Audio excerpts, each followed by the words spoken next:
Hi everyone, it's Knife22 here. I hope you guys are all well. Today, just welcome to my quick tutorial, all about how to do a checkmate with a king and a queen versus a lone king.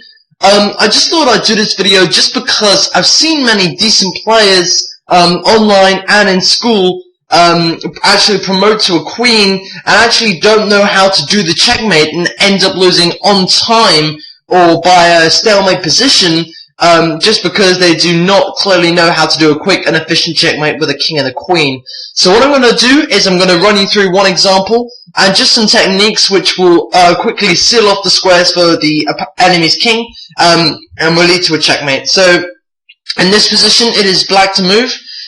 So obviously black just promotes his pawn to a king, and from here obviously the white opponent will centralize his king. So king up to c5, getting it nice and centralized. So we're now just going to talk about how black can, do a quick and efficient mate. Usually after black's promoted to a queen, it's quite easy to force checkmate within about 10 moves. So it's a pretty simple thing to do. The first thing you want to do is you want to centralize your queen. Obviously, if I just go back, this queen on some kind of square, I think it's g1 actually, isn't controlling a heck of a lot of squares. It's controlling the first rank, and it's controlling g2 and h2 on the second rank, but it's not actually contributing to the center of the board where we want it to be, as there it will cut its scores from the king. Whilst moving up to g5, the most active square that it will have, it is now checking the king, and it controls the file on the open of the board. And you'll notice, after the king moves down to b4 now, this king cannot go above the 5th rank. So this king is now sealed off from this half of the board. Now that you've done this to the king, you now want to centralize your own king, cutting off even more squares. And you'll notice that now the king can't even move past here. So it's, quite a simple idea really. Just move your queen, cut off like half a board, and then with your king, cut off the squares around that, and it'd be quite easy for you to force your opponent into a corner-like position. So from here, the opponent centralizes his king the best he could.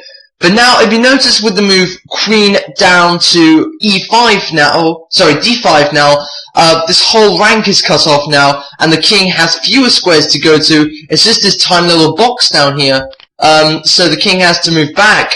And now, king down to d2 is really cutting off pretty much all the squares for the king now. The king can't even move out of here. He's got to go down into this tiny little box where he's being constrained.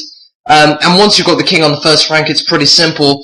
Obviously, you don't want the king escaping, so a dumb move, for example, would be queen to a5 check, which just allows the king to escape off to b3. But what you do want to do is you want to cut off any chance. And now, with this move queen to b5, this king only has one legal move, which is obviously king down to a2.